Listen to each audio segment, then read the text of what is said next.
This episode is powered by British Gas, with Peak Save helping you get more out of Sundays. With Peak Save, electricity is half price every Sunday from 11 a.m. to 4 p.m. Perfect for putting the kettle on, watching the football and running big energy appliance like your washing machine or dishwasher while you relax. Same Sunday routine, same plans. You are just making the most of half price electricity for the things that use the most energy. And with 5 hours of cheaper electricity every Sunday, the savings start to add up. Plus, British Gas now have a new exclusive BWSL fixed tariff for fans, players, or anyone who's part of a club, guaranteed to be cheaper than the January price cap. So Peak Save looks after your Sundays and the BWSL tariff looks after the rest of the year. British Gas backing the BWSL on the pitch and supporting fans off it as well. Search British Gas Peak Save to find out more. Terms and eligibility apply. Peak Save requires a smart meter and normal standing charges apply.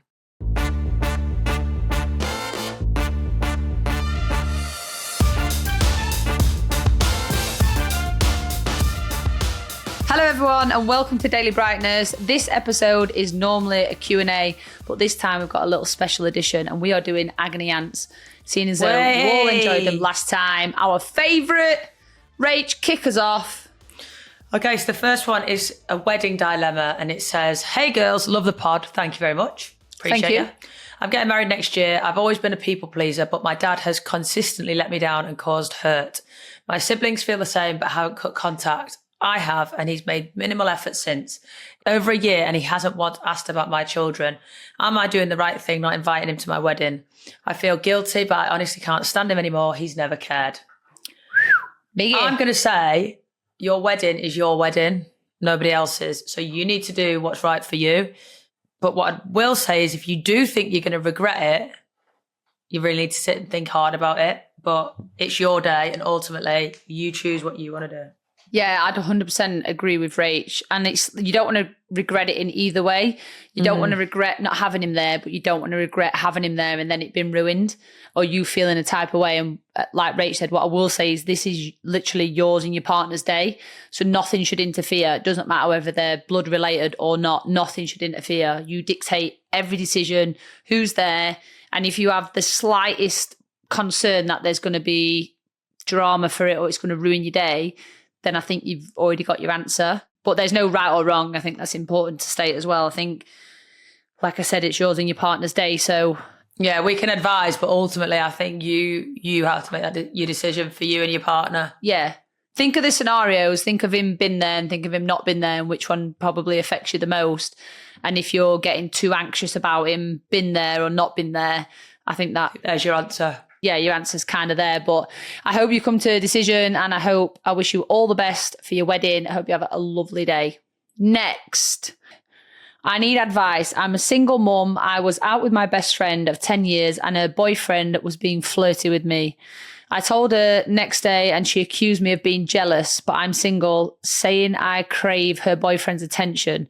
I'm a lesbian, so I have no interest in him. I don't want to fall out over this. What would you do? If you told me that Sarah was flirting with you, I wouldn't be like, "You're just jealous, Millie." Like I'd have to dive also deeper if into they're it. Like, if what, they're into the opposite sex, exactly. That's what I mean. It's a perfect example. yeah, we would probably laugh and joke about it. You're a straight girl, and you told me that Sarah was flirting with you. I'd be like, "Wait a minute, what?" Like for you to tell me that, I'd be like, "That's weird. Something's going on." Yeah.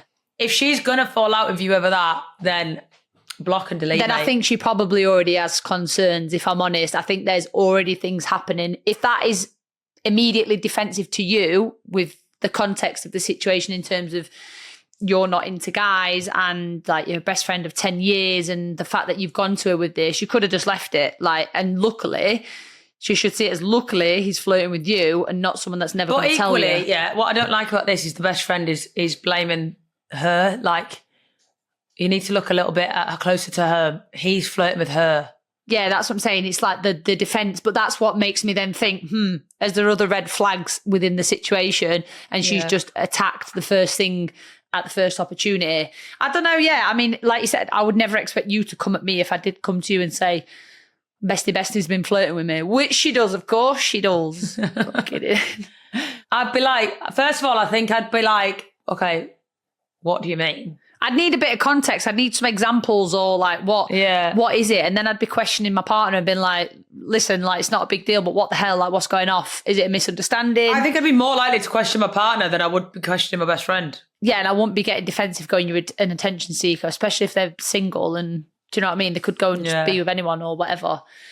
I think the response is a little bit concerning, if I'm honest, but it then makes me think there's other situations maybe going on between them that you don't know about, and maybe she's just lashed out and is struggling. So I'd maybe try and check in again and just be like, is everything all right? And also, it depends on the way you've said it. If you've gone like, oh, my boyfriend's flirting with me. Yeah. Like if you just sat down, maybe, I don't know. I can't judge. I don't know what the situation is on how have a conversation. Handled, that's what I will say. Have a conversation. 10 years of friendship is too long to throw away. So I think, and especially over like a bit of flirting, like I'd have a conversation. Yeah, I agree. And I'm sure you can get to the bottom of it. So I hope you get it sorted. But yeah, next one, bestie. This one's really making me laugh. My friend borrowed my England shirt for a festival, spilt orange juice on it, and it's permanently stained. Do I say something or do I let it go? I mean, if it's me, I'm letting it go. Let it go. It's material. What's the saying? Like, life's too short to stuff a mushroom, like to cry over spilt milk. Like, you're literally going to cry over spilt orange juice. Like, yeah. But I won't be losing sleep over that, to be honest. No. It made me giggle, and to be honest, every time I put it on, I'd be like, wait, that was when you was at the festival. There's probably a funny story attached to it. Also, I'm sure orange juice must come out. Do you know what's brilliant for stains? Give me a little tip here. Marcella water. Gets off waterproof mascara. Gets anything out of tops. But yeah, don't lose sleep over that, please. There's bigger problems in the world. And yeah, just let it go. Just let it go. Now, this is an interesting one. I'm always the one to message or organise things. If I don't make contact, I don't hear from anyone. I've stopped reaching out first and now I feel really lonely. I'm nearly 30 with no close friendships. How do I build new ones as a homeowner with 2 dogs? It's getting me down. Aww. That's really sad. But what I would say is you're not alone because you've got 2 dogs and they are the best company in the world. So they will never let you down. And you've got ever. 2 dogs. That's 2 ways to the best life. So let's address the first part of the first part winds me up because I feel like that is quite common, and I've had that. I feel like I'm a bit like that. I told you when people don't reply in groups. Yeah. Back to my point. But the first part is I think you've done the right thing stopping reaching out, because then you know where you stand and then you don't have to waste any more time on people that aren't going to make you a priority in their life. Whether you're whether it's a friendship or a relationship or family or whatever, you should, if they're people you care about, you should always be a priority. And I've always said this, it takes 2 seconds to send a text and you should want to see your people. That's what I mean. And I agree with that because I feel like sometimes like in my life, I have been the person that reaches. Yeah. And like, I'm quite forthcoming with that. And I find that quite hard as well sometimes when I'm like, well, actually, when did you last ring me, or when did you last reach out to me first? If you didn't exactly hear from me, or would you? Yeah. Why do I always have to ring first? Why do I always have to text first? And I know there's sometimes like different scenarios that play into that, but it's not a nice feeling. I will agree. No, but not at all. What I would say is get yourself down to the pub, walk your dogs to the pub, find like a local community. You know, there's groups and stuff on Facebook. Like, you know, also listen to our podcast. We're here. You've always got a friend who knows. But what I will say with the friends, one, just flipping it. Have you questioned them on it? Have you had a conversation and been like, listen, guys, like, I'm feeling like this is really bothering me? Because sometimes we make decisions and we react without actually having a conversation, and give them the benefit of the doubt. Have a conversation, be like, this is affecting me, this is bothering me. Like, they might have an explanation. I mean, for me, I'm very quick to block and delete. So toxic trait, I ain't got time for it. If you don't want to make effort, then cool, no worries, bye. But have a conversation first, see if there's an explanation, see if there's a change. If not, then cool. There's a world full of people that would love to be your friend. Like Rach said, get your dogs, go down to a cafe. Dog walking is the best way to meet people. 100%. It's the best. You end up having conversations everywhere and anywhere. And get yourself down to a local pub, go in a pub quiz, or yeah, honestly, I think just don't be afraid. And it doesn't matter like how old you are or whatever, like just step out of your comfort zone a little bit and be brave enough to do it. There's so many people that would love to be a friend. Alongside me and Rach, we're always here. Daily Brightness is here for everyone. Preach. Right, we're going to take a quick break and then we'll come back and do a few more of these Agony Aunts. We are loving them so far. Welcome back, guys. We are going to do a few more Agony Aunts, and we're going to start one that is a girlfriend who parties often. I'm seeing a girl who goes out a lot. We don't see each other much due to work. She's 30. Surely she's over the partying days. Do I continue and just deal with it or say something? I don't like that line. I don't like that line. She's 30, surely she's over partying. Why does there have to be a limit on when you stop partying?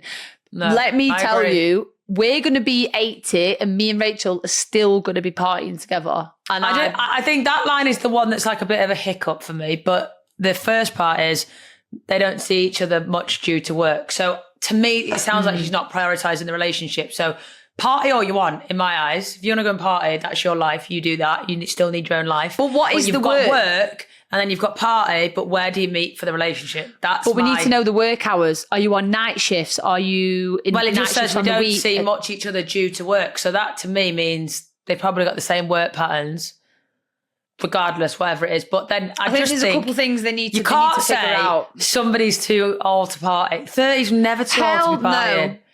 Ain't But nobody telling me when I'm stopping partying. I do think you should have a conversation and say, where do I fit into your world? Yeah. And then work out Because if you actually can if you're fit into working each other's a world. lot and you're partying a lot, you know that you've got to get work-life balance. Work-life, party hard, love harder, you know? But you got to respect what people need to do in their own time. If that person's got a really stressful job and then going out with the mates is something that prepares them for the next week. And maybe that's not the one for you. Yeah, you can't really tell someone to stop doing what they enjoy just to be in a relationship. I think it's balance. Everything is balance. But the question they've asked is, do I continue and just deal with it or say something? No, don't deal with it. Have the conversation. Communication is key in every walk of life. Sit down, Amen have a to chat. that.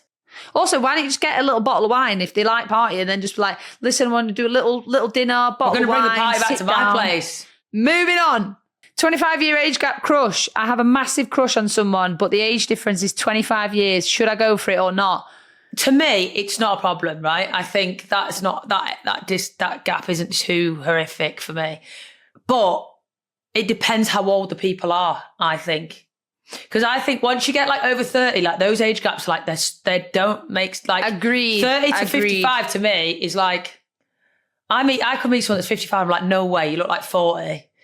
Yeah. Or, you know, but if you're like 18 and that person's 43, I'm not here for that. I'm fully with you on that. But what I will say is without us knowing that, it's very hard to make Answer and give you advice on it. But what I will say is if you want to go for it, like, don't wait for the opinions of others. Guess what? There are going to be opinions left, right and centre, regardless of what you do. And no one in this world can tell you who to love. If you love someone, go for it. Don't Exactly. ever. So, and you know what? Go for it. Go on a couple of days, see how you feel. And then if it don't work out, it don't work out. No one says you have to go on and marry that person and be glued to them for the rest of your life. Like, just, yeah, I think the age of the two people is very important. I personally wouldn't probably be attracted to somebody 25 years older than me, but that's me.